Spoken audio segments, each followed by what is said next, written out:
fizzing about this. Can you explain to our viewers and listeners, firstly, what happened, and secondly, why this matters? I'll do it in reverse order, if I may. All right, do whatever you want. The 1922 committee oversee the rules for the election of a Conservative leader.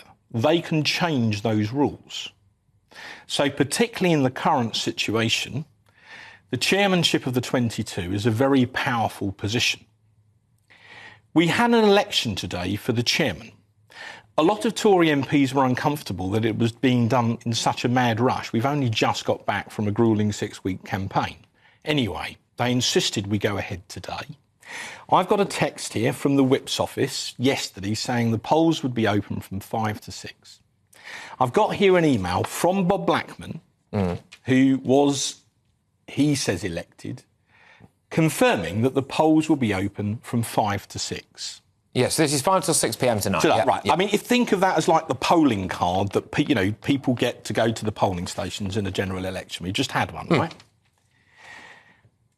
I got there at 5:45 and I was told the polls had closed because someone had sent out a WhatsApp message about an hour earlier saying, no, the polls are closing at 5:30. A lot of people never saw that. And besides, the timings had already been set.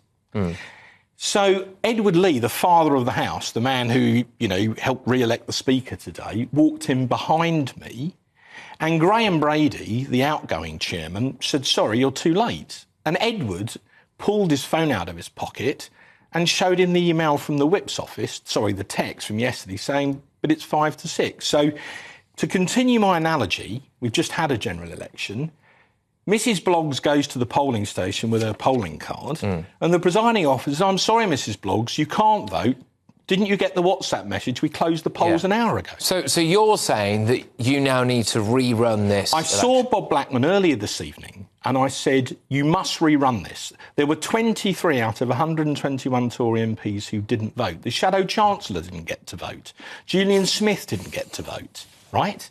I mean, it's a really serious matter, but you've got a bunch of senior Tory MPs who can't run an election. Well, we cannot have the man that presides over the rules for electing a new Tory leader elected in an election which had a major irregularity. But what's